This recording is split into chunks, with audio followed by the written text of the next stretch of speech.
రంగారెడ్డి జిల్లా గండిపేట మండలంలో అక్రమ నీటి దందాకు చెక్ పెట్టారు రెవెన్యూ అధికారులు.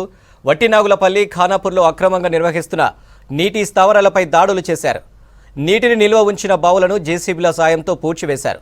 కొంతమంది భూగర్భ జలాలను తోడేసి ట్యాంకర్లతో 5,000 నుంచి 10,000 వరకు నీటిని అమ్ముతున్నట్లు గుర్తించారు అధికారులు.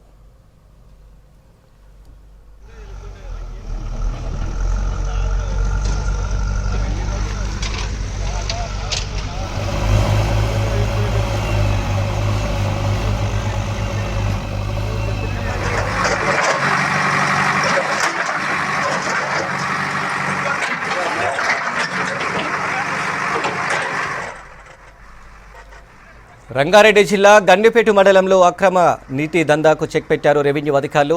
వట్టినాగులపల్లి, ఖానాపూర్లో అక్రమంగా నిర్వహిస్తున్న నీటి స్థావరాలపై దాడులు చేశారు. నీటిని నిల్వ ఉంచిన బావులను జేసీబీల సాయంతో పూడ్చివేశారు.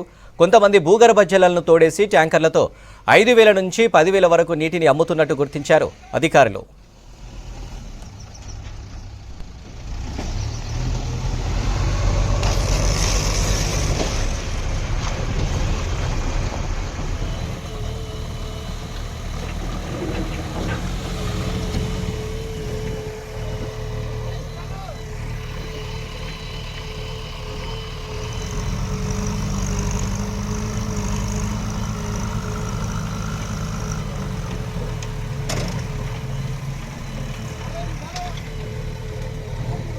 शेन लगवान लील शेन लगवान